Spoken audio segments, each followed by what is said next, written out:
What if everything we've been told about autoimmunity is wrong? I'm Elizabeth Yarnell. After awakening partially blind one morning in 1999, a doctor told me my multiple sclerosis would put me in a wheelchair within 10 years. I refused to accept that as the end of the story, so I started investigating. Welcome to the Inflammation Investigator, the podcast that uncovers the inflammation lurking underneath your ailments. Because autoimmune and chronic conditions should not be viewed as death knells when they are actually alarm bells. I'm a traditional naturopath and founder of the Inflammation Academy. And in 2 episodes every week, we dig into what conventional medicine might be missing. If you're living with chronic or unexplained symptoms, this investigation is for you. Your body has been trying to tell you something. Let's start listening.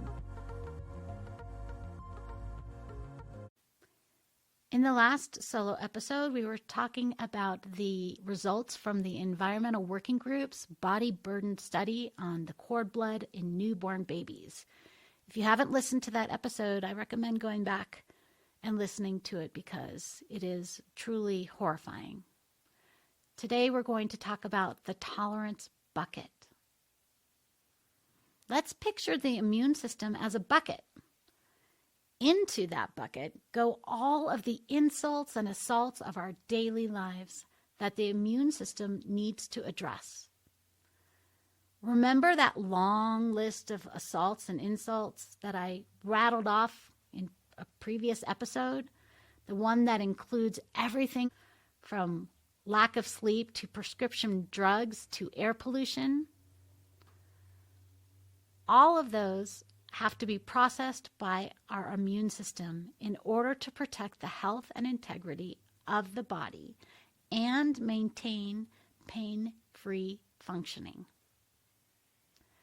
The immune system employs biochemical processes to break down the assaults and remove them through one of the body's elimination systems in the form of pee, poop, or sweat.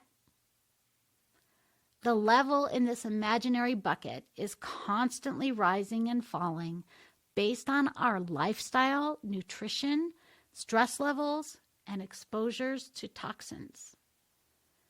As long as the level in the bucket stays below the fill line and our body is able to keep up with processing the contents before more gets added, we will not become overloaded and so not experience signs and symptoms of inflammation.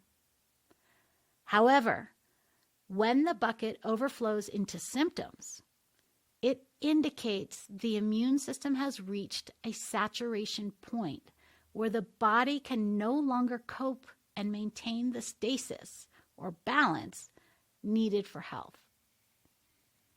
When the tolerance threshold is breached, inflammation is frequent and symptoms become chronic and unmistakable.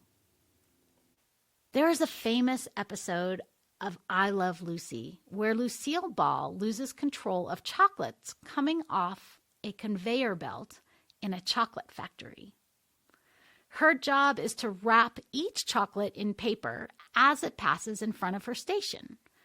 And as long as the chocolates appear at a slow enough rate, she can keep up with the stream.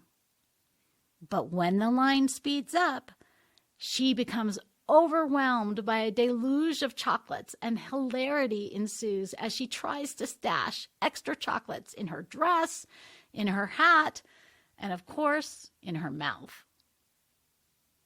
Like Lucy at the conveyor belt, our immune system can only keep up with a certain flow of insults and assaults before it becomes overwhelmed the way mine did when I was injecting myself with a pharmaceutical every day. Instead of ending up with a pile of unwrapped chocolates on the floor, I got a pile of unwelcome hives all over my body. Between you and I would have rather had the chocolates. Toxins can enter the personal ecosystem of the body through our mouths, eyes, nose, ears, ureter, vagina, rectum, or skin, as well as through cuts and scrapes. We may ingest, inhale, or absorb toxins, entities, chemicals, or other molecules that may be viewed as enemies by our white blood cells. Each of these entry points feeds into the conveyor belt of offenses, moving into our tolerance bucket. In our next episode, we'll talk about how smells and colors can be triggers too. And that's another case filed on the Inflammation Investigator. Remember, every symptom is your body's way of communicating. We just need to learn the language. If today's episode sparked something for you, I want to hear about it. Share your own investigation discoveries with me on social media at Elizabeth Yarnell, or find me at elizabethyarnell.com. Your experience could be exactly what another listener needs to hear. And make sure you're subscribed so you never miss an episode. And here's the thing about investigations. They work best when you're not going it alone. If this podcast is helping you uncover the answers you've been searching for, please like, rate, subscribe, and review, and share it with someone who needs to hear this message. As a new podcast, these actions mean more than you know. Want to dive deeper into your own inflammation investigation? Head over to inflammationinvestigator.com, where you can take my free inflammation quiz to uncover which hidden triggers might be affecting your health. Until next time, this is Elizabeth Yarnell, your inflammation investigator, reminding you that the solutions to your health issues are out there. Let's find them together.